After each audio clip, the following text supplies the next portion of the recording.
Hi అండి. Welcome to TGPSC exams. Today మనం discuss చేసుకునే టాపిక్ అసఫ్ జాహీలు అండి. అసఫ్ జాహీలు పరిపాలన ఎప్పటి నుంచి ఎక్కడి దాకా జరిగిందనేది ఇంపార్టెంట్ అండి. అసఫ్ జాహీలు ఎప్పటి నుంచి ఎప్పటిదాకా పరిపాలించారంటే 1724 నుంచి 1948 దాకా పరిపాలించారండి. ఇక్కడ మనం గుర్తుంచుకోవాల్సిన విషయం ఏంటంటే 1948 అంటే 1947 1 ఇయర్ ముందే ఇండియాకి స్వతంత్రం వచ్చిందండి 47లో.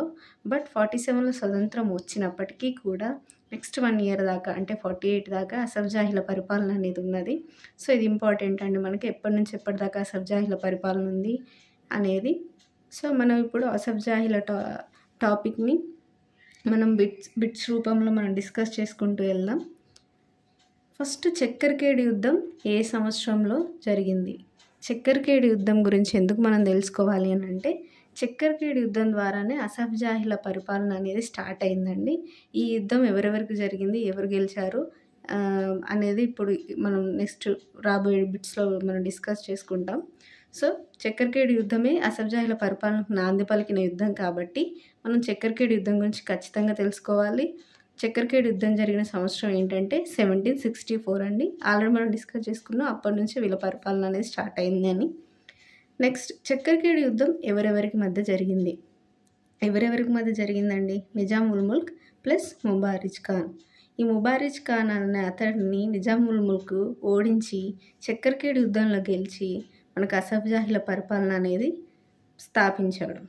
నెక్స్ట్ నిజాం ఉల్ ముల్క్ మరో పేరేంటి అంటే నిజాం ఉల్ ముల్క్కి అసలు పేరు ఏంటి అని అంటే మీర్ ఖమ్రుద్దీన్. ఈ నిజాం ఉల్ ముల్క్ అనేది ఆయన సొంత పేరు కాదండి, ఇది ఒక బిరుదు. ఈ బిరుదు అనేది ఒక మొఘల్ సుల్తాన్ ఇచ్చాడు మీర్ ఖమ్రుద్దీన్కి. సో ఆ బిరుదు మీదుగానే ఆయన ఆ పేరు ఎక్కువ ఫేమస్ అయిపోయింది. దాంతోపాటు ఆయన అసలు పేరు కూడా ఇంపార్టెంటే కాబట్టి మనం అసలు పేరును కూడా ఖచ్చితంగా గుర్తుంచుకోవాలండి. నిజాం ఉల్ ముల్క్ అసలు పేరు ఏంటంటే మీర్ ఖమ్రుద్దీన్. నెక్స్ట్ నిజాంలో మొదటి పూర్వీకుడు ఎవరండి? నిజాంలో మొదటి పూర్వీకుడు అలాం షేక్. మూల పురుషుడు ఎవరు? ఖ్వాజా అబీద్.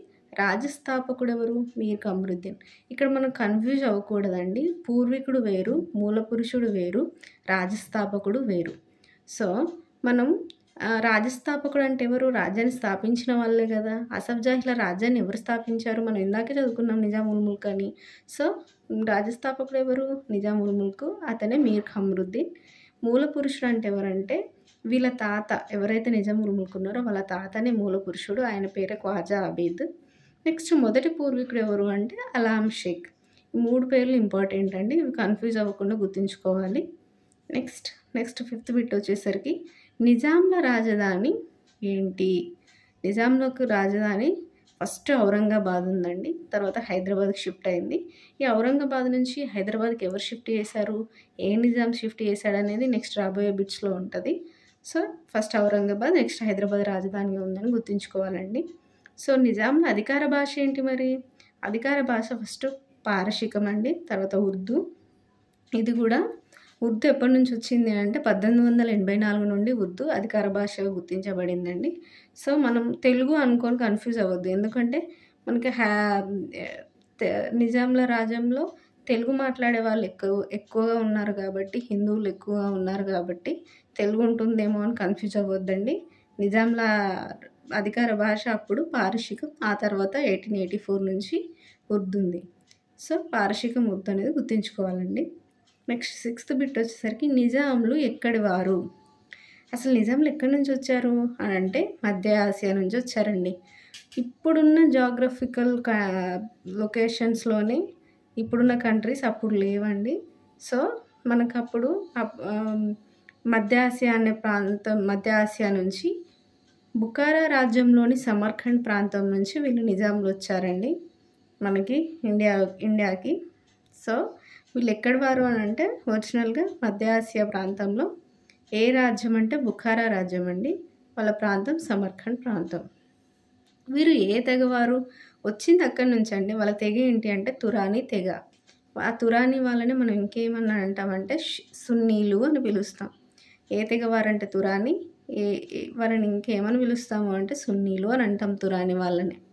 సో మనకు ఇరానీ తురానీ అని 2 తెగలు ఉంటాయండి. మనం ఇక్కడ కన్ఫ్యూజ్ కాకూడదు అని అంటే నిజాంలు అంటే ఎవరు? ముస్లిమ్స్ కదా అండి. ముస్లిమ్స్‌ని మనం తెలంగాణలో తెలుగులో ఏమంటాం? తురకవారు అని కూడా అంటాం. సో, మనకి ఈజీగా తురాని అని గుర్తుండాలి అని అనుకుంటే తురక వాళ్ళు అంటే తురాని, తురాని అని అలా గుర్తుంచుకోండి, ఈజీగా ఉంటుంది. మీకు ఇంకా వేరే విధంగా గుర్తుంచుకుంటే ఇంకా ఈజీగా ఉంటుంది అని అంటే మీ ఓన్ వేలో మీరు గుర్తుంచుకోవడానికి ట్రై చేయండి. నాకు ఇది కొంచెం రిలేటెడ్‌గా ఉంది కాబట్టి అలా గుర్తుంచుకుంటున్నా. తురాని తెగవారు, వారినే సున్నీలు అని కూడా పిలుస్తాము. నెక్స్ట్ 7th బిట్ వచ్చేసరికి నిజాంలో మొదటి ఖలీఫా ఎవరు? సో, ఖలీఫా అని అంటే ఏంటి అసలు అంటే మత గురువు అండి. వాళ్ళ మత గురువుని ఖలీఫా అని పిలుస్తారు. సో, వాళ్ళ మొదటి ఖలీఫా ఎవరంటే మొదటి మత గురువు ఎవరు అంటే అబూబకర్ అండి. ఈ పేరు గుర్తుంచుకోవాల్సిందే అండి. అబూబకర్ వాళ్ళ మొదటి ఖలీఫా. నెక్స్ట్ 8th బిట్ వచ్చేసరికి నిజాం ఉల్ ముల్క్ తాత. ఇందాక మనం చదువుకున్నాం కానీ వాళ్ళ మూల పురుషుడు అండ్ నిజాం ఉల్ ముల్క్ వాళ్ళ తాత పేరు ఖ్వాజా అబీద్ అని. ఇప్పుడు అతని గురించి తెలుసుకుందాం. నిజాం ఉల్ ముల్క్ తాత ఖ్వాజా అబీద్కి ఖిలీజ్ ఖాన్ అనే బిరుదు ఎవరిచ్చారు? ఖిలీజ్ ఖాన్ అనే బిరుదు ఎవరిచ్చారంటే ఔరంగజేబ్ అండి. సో, ఇక్కడ మనం ఎందుకు ఖ్వాజా అబీద్కి ఖిలీజ్ ఖాన్ బిరుదు గురించి మనం తెలుసుకోవాలని అంటే సేమ్ ఇలాంటి బిరుదే మనకి నిజాం ఉల్ ముల్క్‌కి కూడా ఔరంగజేబ్ ఇచ్చాడు. కొంచెం డిఫరెన్స్‌తో ఉంటుంది. సో, కన్‌ఫ్యూజ్ అవ్వకుండా వాళ్ళ తాతకేంటి, నిజాం ఉల్ ముల్క్‌కి ఏంటి అనేది ఆ డిఫరెన్స్ ఏంటి అనేది తెలుసుకోవడం కోసం మనం ఇక్కడ వాళ్ళ తాతకి ఇచ్చిన బిరుదును కూడా మనం డిస్కస్ చేస్తున్నామండి. సో, నిజాం ఉల్ ముల్క్ తాత ఖ్వాజా అబీద్కి ఇచ్చిన బిరుదు ఖిలీజ్ ఖాను. ఎవరిచ్చారంటే ఔరంగజేబు. నిజాం ఉల్ ముల్క్‌కి కూడా ఇచ్చింది ఔరంగజేబే. ఇచ్చిన బిరుదు ఏంటంటే చిన్ ఖిలీజ్ ఖాన్. అక్కడేమో ఖిలీజ్ ఖాన్ బిరుదు ఇచ్చాడు వాళ్ళ తాతయ్యకి. ఉల్ ముల్క్‌కేమో చిన్ ఖిలీజ్ ఖాన్ అనే బిరుదు ఇచ్చాడు. సో, కన్‌ఫ్యూజ్ అవ్వకుండా ఉండడం కోసం నేను ఇవి 2 కంపేర్ చేసి చెప్తున్నానండి. నెక్స్ట్ చిన్ ఖిలీజ్ ఖాన్ అంటే అర్థం ఏంటని నెక్స్ట్ బిట్‌లో వస్తే చూద్దామండి. సో, చిన్ ఖిలీజ్ ఖాన్ అనే బిరుదు ఔరంగజేబ్ ఇస్తే ఇంక ఇతనికి ఇచ్చిన బిరుదులు వేరే ఇంకా ఉన్నాయండి ఇంపార్టెంట్‌వి. సో, అవి కూడా ఎవరిచ్చారనేది చాలా చాలా ఇంపార్టెంట్ కాబట్టి అవి కూడా తెలుసుకుందాం. సో, నిజాం ఉల్ ముల్క్ బిరుదు ఎవరిచ్చారు? మనం ఇందాకే అనుకున్నామండి ఇతని అసలు పేరు మీర్ ఖమ్రుద్దీన్ అని. ఇక్కడ మనం 3rd బిట్‌లో డిస్కస్ చేసుకున్నాము. సో, నిజాం ఉల్ ముల్క్ బిరుదు ఎవరిచ్చారు అంటే ఫరూక్ షియార్ ఇచ్చారండి. నేను ఈజీగా గుర్తుండడం కోసం ఫరూక్ అని గుర్తుపెట్టుకున్నాను, రాశాను. సో, మీరు ఎలా గుర్తుపెట్టుకోవాలంటే నిజాం ఉల్ ముల్క్ ఎండ్ ఏంటి? క్. ఇక్కడ మనకి ఇచ్చింది ఎవరు? ఫరూక్. ఖు. సో, నిజాం ఉల్ ముల్క్ బిరుదు ఇచ్చింది ఫరూక్. నెక్స్ట్ అసఫ్జా బిరుదు ఇచ్చింది మహమ్మద్ షా. ఎవరిచ్చారంటే మహమ్మద్ షా. ఇది అసఫ్జా, మహమ్మద్ షా. నెక్స్ట్ ఫతేజంగ్ బిరుదు ఎవరిచ్చారు అంటే Jahandar Shah.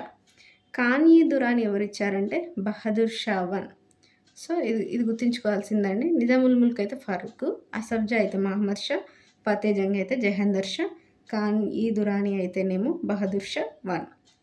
Next 10th bit వచ్చేసరికి చిన్ ఖిలీజ్ ఖాన్ అంటే అర్థం ఏంటి? సో, ఇందాకే మనం అనుకున్నాం చిన్ ఖిలీజ్ ఖాన్ అంటే అర్థం ఏంటంటే కుర్ర కత్తి వీరుడు.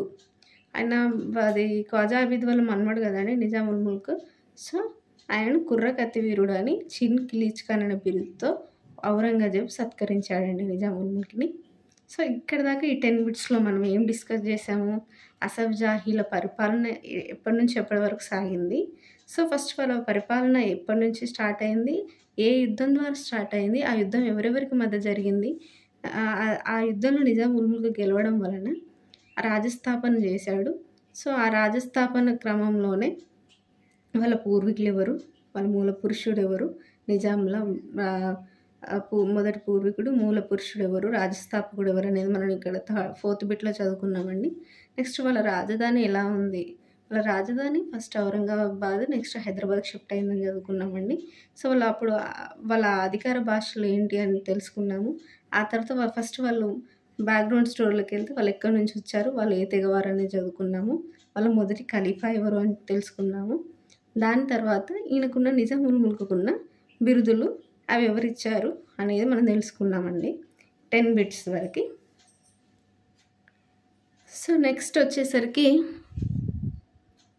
మనం అసఫ్జాహీల పరిపాలన క్రమం తెలుసుకుంటామండి. అసఫ్జాహీల పరిపాలన క్రమం మొత్తం ఎంతమంది అసఫ్జాహీలు ఉన్నారు అని అంటే 7 అండి. 7 ఇంపార్టెంట్ అండి. మధ్యలో ఇంకొక 3 వస్తారు. ఫస్ట్ అసఫ్జా తర్వాత ఈ అసఫ్జా 1 నిజాం ఉల్ ముల్క్. సో ఈయన తర్వాత ఇంక ముగ్గురు వస్తారు. వాళ్ళంత ఇంపార్టెంట్ కాదు. అండ్ వీళ్ళ పీరియడ్ కూడా వీళ్ళ రూలింగ్ పీరియడ్ చాలా తక్కువగా ఉంటది. ఉంటది కాబట్టి వీళ్ళని అసఫ్ జాహీల్‌లాగా కన్సిడర్ చేయలేదండి. సో వీళ్ళని మనం ఎలా గుర్తుంచుకోవాలంటే నిమ్స్ అని పెట్టుకుందామండి కోడ్. మనకు నిమ్స్ హాస్పిటల్ అంటాం కదండీ! అట్లా నిమ్స్ హాస్పిటల్ ఎవరు వీళ్ళు ముగ్గురు జాయిన్ అయ్యారని గుర్తుపెట్టుకుందాము. ఎవరు అంటే ఎన్ అంటే నాజిర్ జంగ్, ఎం అంటే ముజాఫర్ జంగ్, ఎస్ అంటే సలాబత్ జంగ్. ఎన్ నాజిర్ జంగ్, ముజాఫర్ జంగ్, సలాబత్ జంగ్, ఎన్ఎంఎస్. సో మనం ఫస్ట్ ఇంపార్టెంట్ ఆ ఏడుగురిని వన్ బై వన్ డిస్కస్ చేస్తూ వెళ్దాము. సో ఈ ఫస్ట్ అసఫ్ జా తర్వాత వచ్చిన ఈ ముగ్గురు గురించి కూడా వాళ్ళ ఉన్న కొంచెం పీరియడ్‌లోనే జరిగిన ఇంపార్టెంట్ సంఘటనలు, ఇంపార్టెంట్ పాయింట్స్‌ని కూడా మనం బిట్స్ వైస్‌గా డిస్కస్ చేస్తామండి.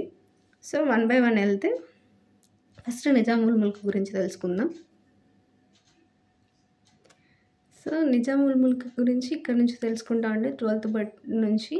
బట్ మనం ఏంటి పరిణామ క్రమం ఆ ఏడుగురు ఇంపార్టెంట్ అసఫ్ జాహీలు ఎవరు అనేది ఇక్కడ మనం తెలుసుకుందామండి. ఫస్ట్ నిజాముల్ ముల్క్, తర్వాత సెకండ్ నిజాం అలీ ఖాన్ అండి, థర్డ్ సికిందర్ జా, fourth నాజిరుద్దౌలా, fifth Afzaluddaula, sixth Mir Mahbub Ali Khan, seventh Mir Osman Ali Khan. So మనం ఇలాంటి పేర్లను ఎలా గుర్తుంచుకోవాలంటే నిజాముల్ ముల్కే రాజస్థాపన కాబట్టి ఫస్ట్ గుర్తుంటాడండి. ఆయన తర్వాత ముగ్గురు అన్‌ఇంపార్టెంట్ ఎన్ఎంఎస్ అని కోడ్‌తోటి పెట్టుకున్నాం కదా! వాళ్ళని తర్వాత డిస్కస్ చేద్దాం. సో నెక్స్ట్ సెకండ్ అసఫ్ జా ఎవరు అంటే నిజాం అలీ ఖాన్. నిజాం ఉల్ ముల్క్ తర్వాత నెక్స్ట్ అసఫ్ జా ఎవరు అంటే నిజాం అలీ ఖాన్. థర్డ్ ఎవరంటే సికిందర్ జా. ఈ సికిందర్ జా అనే వరకు మనం ముగ్గురిని గుర్తుంచుకోవాలండి. 4, 5 చాలా ఈజీగా ఉంటాయండి. ఇవి ఎలా గుర్తుపెట్టుకోవాలనంటే 4 నాజిరుద్దౌలా, 5 అఫ్జలుద్దౌలా, 4 నాజిరుద్దౌలా, 5 అఫ్జలుద్దౌలా. సో మీకు ఈజీగా ఉండాలని ఈ 4, 5 అనేది మీకు ఈ సింక్‌లో ఉంటుంది కొంచెం మనం పలకడానికి ప్రొనౌన్సియేషన్‌లో. సో మీకు ఈ కోడ్ చెప్తున్నానండి. నెక్స్ట్ 6th వచ్చేసరికి మీర్ మహబూబ్ అలీ ఖాన్. 6th వచ్చేసరికి మీర్ మహబూబ్ అలీ ఖాన్. 7 వచ్చేసరికి మీర్ ఉస్మాన్ అలీ ఖాన్. సో వీళ్ళ పేర్లన్నీ మనం ఖచ్చితంగా గుర్తుంచుకోవాలండి గట్టిగా. మనకు 4, 5 మాత్రం కొంచెం ఈజీగా ఉంటాయి. సింక్‌లో ఉంటాయి కాబట్టి ఇవి పెద్ద కష్టపడాల్సిన అవసరం ఏం లేదు. మిగతావి మాత్రం గుర్తుంచుకోవాల్సిందే అండి. వాళ్ళ టైం పీరియడ్ ఎప్పటి నుంచి ఎప్పటి వరకు పరిపాలించారనేది తర్వాత మనం వన్ బై వన్ చదువుకునేటప్పుడు మనం డీటెయిల్‌గా డిస్కస్ చేద్దామండి. సో ఇప్పుడు ఫస్ట్ అసఫ్ జా నిజాముల్ ముల్క్ గురించి డిస్కస్ చేద్దాము. 12th బిట్ వచ్చేసరికి నిజాముల్ ముల్క్ తల్లిదండ్రులు ఎవరు? ఫస్ట్ నిజాముల్ ముల్క్ తల్లిదండ్రులు ఎవరు అంటే షిహాబుద్దీన్, సఫియా ఖానం. సో వాళ్ళ తల్లిదండ్రులు షిహాబుద్దీన్, సఫియా ఖానం అయితే ఆయన పుట్టింది ఎక్కడ అంటే ఆగ్రాలో. నిజాముల్ ముల్క్ హైదరాబాద్‌లో పుట్టలేదు. హైదరాబాద్ రాజ్యంలో ఆగ్రాలో పుట్టినాడు. సో 13th బిట్ వచ్చేసరికి జోస్యులు నిజాముల్ ముల్క్‌ని ఏమని వర్ణించారు? ఆయన ఆగ్రాలో పుట్టిన తర్వాత జోస్యులు ఏమని వర్ణించారు ఆయనంటే నేక్ భక్త్ అని వర్ణించారు. అసలు నేక్ భక్త్ అంటే అర్థం ఏంటి అంటే అదృష్టవంతుడు. ఈయన నిజాముల్ ముల్క్‌ని అదృష్టవంతుడు అంటే నేక్ భక్త్‌గా ఎవరు వర్ణించారంటే జోస్యులు వర్ణించారు. నెక్స్ట్ 4th బిట్ వచ్చేసరికి నిజాముల్ ముల్క్ ఎంతమంది మొఘల్ చక్రవర్తుల వద్ద పనిచేశాడు? ఎంతమంది దగ్గర పనిచేశాడండి? 4 దగ్గర పనిచేశాడు. ఎందుకు మనం 4 దగ్గర అంటే ఇందాక మనం బిరుదులు డిస్కస్ చేసేటప్పుడు కూడా ఈయనకి ఇచ్చిన బిరుదుల్లో చాలా బిరుదులు ఉన్నాయి కానీ ఒక్కొక్క చక్రవర్తి ఒక్కొక్క బిరుదు ఇచ్చారు కదా! సో అలా మనం డిస్కస్ చేసుకున్నప్పుడు ఆ 4 మొఘల్ చక్రవర్తులు కూడా మనకి ఇక్కడ ఇంక్లూడ్ అవుతారండి. సో ఎంతమంది మొఘల్ చక్రవర్తుల దగ్గర పనిచేశాడు అంటే 4. నెక్స్ట్ 15th బిట్ వచ్చేసరికి నిజాముల్ ముల్క్‌కి చిన్ కిలిచ్ ఖాన్ అనే బిరుదు ఎందుకు వచ్చింది? ఇందాక మనకి చిన్ కిలిచ్ ఖాన్ బిరుదు ఎవరిచ్చారు అని చదువుకున్నాము. ఇప్పుడు ఎందుకు వచ్చింది అని అంటే ఈయన మరాఠాలను ఓడించినందుకు. ఎవరిని ఓడించాడంటే మరాఠాలని. సో మరాఠాలను ఓడించినందుకు ఈయనకు చిన్ కిలిచ్ ఖాన్ అనే బిరుదు ఎవరిచ్చారు అని అంటే ఇందాక మనం చదువుకున్నాం కదా అండి ఔరంగజేబ్ అని. సో ఔరంగజేబ్ ఇచ్చాడు. నెక్స్ట్ 16th బిట్ వచ్చేసరికి నిజాముల్ ముల్క్‌ని కర్ణాటక సుబేదార్‌గా ఎవరు నియమించారు? సో ఈయన చిన్ కిలిచ్ ఖాన్ అనే బిరుదు రావడానికి కారణం మరాఠాలను ఓడించినందుకని అనుకున్నాం కదండీ! సో ఆయన మరాఠాలను ఓడించినందుకు ఎవరిచ్చారంటే ఔరంగజేబ్ ఇచ్చాడు. అంటే ఈయన మొఘల్ చక్రవర్తుల దగ్గర పనిచేస్తున్నాడు. ఆ పనిచేసేటప్పుడు ఆయనకున్న పోస్టింగ్స్ ఏంటి? అంటే ఏ చక్రవర్తి దగ్గర ఏ పోస్టింగ్స్‌లో పనిచేశాడు అనేది ఇంపార్టెంట్. ఇందాక మనం 4 చక్రవర్తుల దగ్గర పనిచేశాడని చదువుకున్నాం కదా 14th బిట్‌లో. సో అదే ఇక్కడ డిస్కస్ చేస్తున్నాము. కర్ణాటక సుబేదార్‌గా ఎవరు నియమించారంటే ఔరంగజేబు. సో కర్ణాటక సుబేదార్గా ఔరంగజేబ్ నియమించి ఆయనకు చిన్కిలీచ్ ఖాన్ అనే బిరుదు ఇచ్చాడు. అయోధ్య సుబేదార్గా ఎవరు నియమించారు అంటే బహదూర్ షా వన్ అండి. ఈ బహదూర్ షా వన్ అయోధ్య సుబేదార్గా నియమించి ఈయనకి ఇచ్చిన బిరుదు ఏంటి? ఇక్కడ మనం ముందు దాంట్లో డిస్కస్ చేసుకున్నట్టు ఖాన్-ఈ దురానీ. బహదూర్ షా వన్ ఇచ్చిన బిరుదు ఖాన్-ఈ దురానీ. నెక్స్ట్ దక్కన్ గవర్నర్గా ఎవరు నియమించారంటే ఫరూక్ షియార్. ఫరూక్ ఏమిచ్చాడు అంటే నిజాం ఉల్ ముల్క్ అనే బిరుదు ఇచ్చాడు. ప్రధానమంత్రి ఎవరు నియమించారు అంటే మహమ్మద్ షా. మహమ్మద్ షా ఇచ్చిన బిరుదు ఏంటి? మహమ్మద్ షా ఇచ్చిన బిరుదు అసఫ్జా. మహమ్మద్ షా ఇచ్చిన బిరుదు ఏంటంటే అసఫ్జా. సో ఇలా గుర్తుంచుకోండి, ఏ పోస్టింగ్ ఇచ్చారు, ఏ బిరుదు ఇచ్చారు వాళ్ళు అనేది ఇట్లా గుర్తుంచుకుందాం. కర్ణాటక సుబేదార్ ఔరంగజేబ్, అయోధ్య సుబేదార్ బహదూర్ షా వన్, దక్కన్ గవర్నర్గా ఫరూక్ షియార్, ప్రధానమంత్రిగా మహమ్మద్ షా. నెక్స్ట్ నిజాం ఉల్ ముల్క్ ఏ భాషలో కవి? ఈయన కవి అండి నిజాం ఉల్ ముల్క్. సో ఏ భాషలో కవి అనేది ఇంపార్టెంట్. ఏ భాషలో కవి అంటే పారసీ అండి, పారసీ భాషలో కవి. సో ఈయన కలం పేరేంటి? 18th బిట్ నిజాం ఉల్ ముల్క్ కలం పేరు ఏంటంటే షాకీర్. షాకీర్ అంటే అర్థం ఏంటి? సంతృప్తుడు. మనం ఇక్కడ కన్ఫ్యూజ్ అవ్వకూడదు. నేక్ భక్త్ అంటే అదృష్టవంతుడు అని అర్థము, అది జోసిలు వర్ణించారు అతనిని. నెక్స్ట్ షాకీర్ అంటే సంతృప్తుడు అని అర్థము. సో ఈ షాకీర్ అనే కలం పేరుతోటి ఈయన కవితలు రాశాడు. ఏ భాషలో రాశాడు అంటే పారసీ. నెక్స్ట్ 19th బిట్ వచ్చేసరికి నిజాం ఉల్ ముల్క్ విషయాలను 94 కథలుగా రాసినది ఎవరు? అంటే నిజాం ఉల్ ముల్క్కి సంబంధించిన విషయాలను 94 కథలుగా ఒక అతను రాశాడండి. ఆయన పేరు లాలా మన్సారాం. ఈ లాలా మన్సారాం అనే అతను చాలా ఇంపార్టెంట్. ఈ లాలా మన్సారామే నిజాం ఉల్ ముల్క్ ఒక విషయాలను 94 కథలుగా రాశాడు అనేది ఇంపార్టెంట్, గుర్తుంచుకోవాల్సిన విషయం. నెక్స్ట్ 20th బిట్ వచ్చేసరికి నిజాంలో మొదటి దివాను మరియు నిజాం ఉల్ ముల్క్ యొక్క ఫస్ట్ దివాన్ ఎవరు అంటే ఇప్పుడు నిజాం ఉల్ ముల్కే ఫస్ట్ అసఫ్జా కదండి. సో అతని దగ్గర పనిచేసిన ఫస్ట్ దివానే మొత్తం అందరు అసఫ్జాహిలలో ఫస్ట్ దివాన్ అవుతాడు. సో నిజాంలో మొదటి దివాను ప్లస్ నిజాం ఉల్ ముల్క్ యొక్క ఫస్ట్ దివాను ఎవరు అంటే దియానత్ ఖాన్. పేరేంటి? దియానత్ ఖాన్. నెక్స్ట్ 21st బిట్ వచ్చేసరికి నిజాం ఉల్ ముల్క్ ప్లస్ బాజీరావు వన్తో ఎన్ని యుద్ధాలు చేశాడు? ఎవరితో చేశాడు యుద్ధాలంటే బాజీరావు వన్ అండి. ఈ బాజీరావు వన్ అనే అతను మరాఠా పేష్వా. మనం ఇందాక కూడా అతనికి చిన్కిలీచ్ ఖాన్ అనే బిరుదు మరాఠాలను ఓడించినందుకే ఇచ్చాడు ఔరంగజేబ్ అని చదువుకున్నామండి. అంటే ఇక్కడ మనం గుర్తుంచుకోవాల్సింది ఏంటంటే మరాఠాలతో నిజాంలకి నిరంతర యుద్ధాలు జరిగాయి. సో నిజాం ఉల్ ముల్క్ టైంలో అయితే బాజీరావు వన్తో జరిగాయి. ఆ బాజీరావు వన్తో ఎన్ని యుద్ధాలు చేశాడంటే మొత్తం 3 యుద్ధాలు చేశాడండి. 3 యుద్ధాలలో నిజాం ఉల్ ముల్క్ ఓడిపోయాడు. ఆ యుద్ధాలను బట్టి ఆయన చేసుకున్న సంధిలు ఏవైతే ఉన్నాయో వాళ్ళతో చేసుకున్న మరాఠాలతో చేసుకున్న సంధులు అవి చాలా ఇంపార్టెంట్ అండి. వాటిని మనం కోడ్తో గుర్తుంచుకోవాలి. తర్వాత ఆ సంధి ఏవైతే సంధి చేసుకున్నాడో ఆ సంధిలో అతన్ని దేనికి ఒప్పుకున్నాడు అనేది కూడా ఇంపార్టెంట్. అది కూడా మనం నెక్స్ట్ బిట్స్లో కవర్ చేస్తామండి. సో ఫస్ట్ ఎన్ని యుద్ధాలు జరిగాయి అంటే 3 యుద్ధాలు జరిగాయి బాజీరావు వన్ తోటి నిజాం ఉల్ ముల్క్కి. ఏంటంటే పాల్కేడ్ యుద్ధం, సూరత్ యుద్ధం, భోపాల్ యుద్ధం అండి. సో ఏ టైంలో జరిగిందంటే పాల్కేడ్ ఫస్ట్ 1728, సూరత్ 1731, భోపాల్ 1738లో జరిగిందండి. సో పాల్కేడ్ యుద్ధంతో చేసుకున్న సంధి ఏంటంటే ముంగి శివగాం సంధి. సూరత్ యుద్ధంతో చేసుకున్న సంధి వార్నా సంధి. భోపాల్ యుద్ధంతో చేసుకున్న సంధి దురై సరై సంధి. దీన్ని మనం ఎలా గుర్తుంచుకోవాలంటే ఫస్ట్ పాల్కేడ్, ముంగి శివగాంలో శివ తీసుకుందామండి. పాల్కేడ్లో పాలు, శివుడికి పాలాభిషేకము.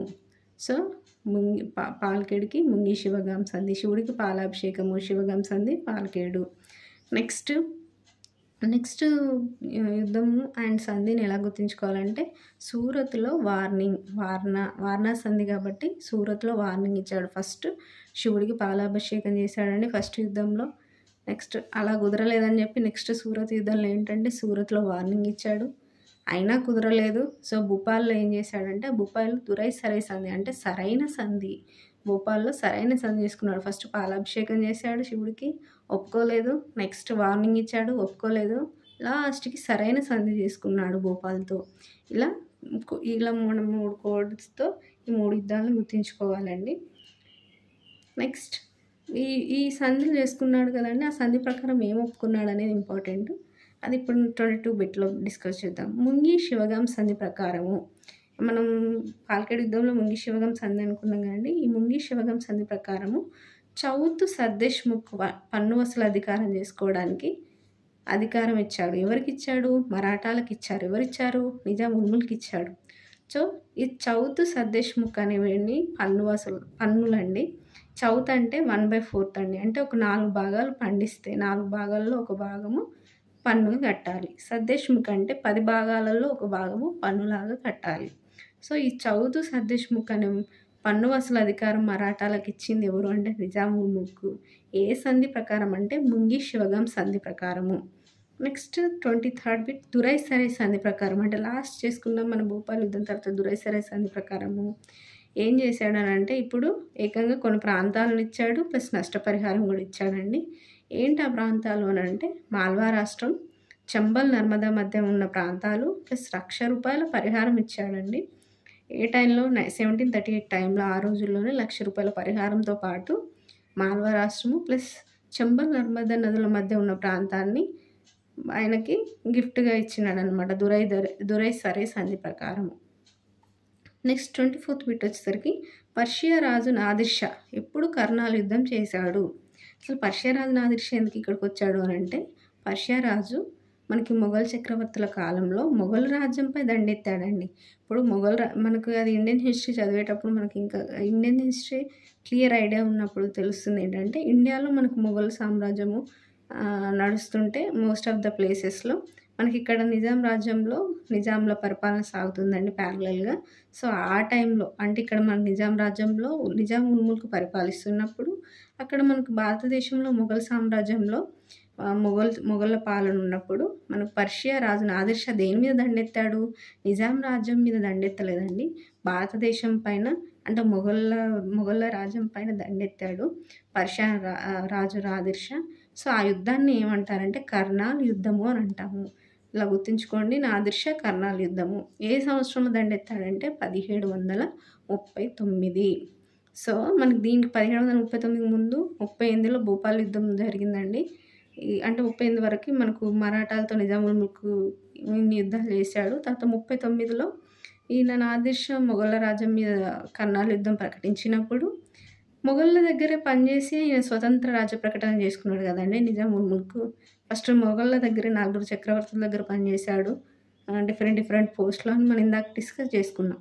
సో అక్కడి నుంచి వచ్చి మనకు స్వతంత్ర రాజ్య స్థాపన చేసుకున్నాడు హైదరాబాద్ రాజ్యాన్ని. సో ఈయన మొఘల్ చక్రవర్తులకు చాలా విధేయుడు ఉన్నాడు కాబట్టి అప్పుడు మొఘళ్ళ మీద ఈయన నాదిర్ షా దండయాత్ర చేసినప్పుడు అంటే కర్నాల్ యుద్ధం ప్రకటించినప్పుడు మొఘళ్ళకి ఈయన సపోర్ట్గా వెళ్ళినాడు. ఎవరు? నిజాం ఉల్ముల్క్. వెళ్ళి అక్కడ ఒక మంచి సంధి కుదిర్చినాడు నాదిర్ షాకి ప్లస్ మొఘల్ చక్రవర్తులకు ఒక సంధి కుదిర్చి ఆ యుద్ధాన్ని ఆగేలాగా చేశాడు. సో ఈ బిట్ అందుకే ఇక్కడ మనకి ఇంపార్టెంట్ అండి. నాదిర్ షా కర్నాల్ యుద్ధం ఎప్పుడు చేశాడంటే 1739.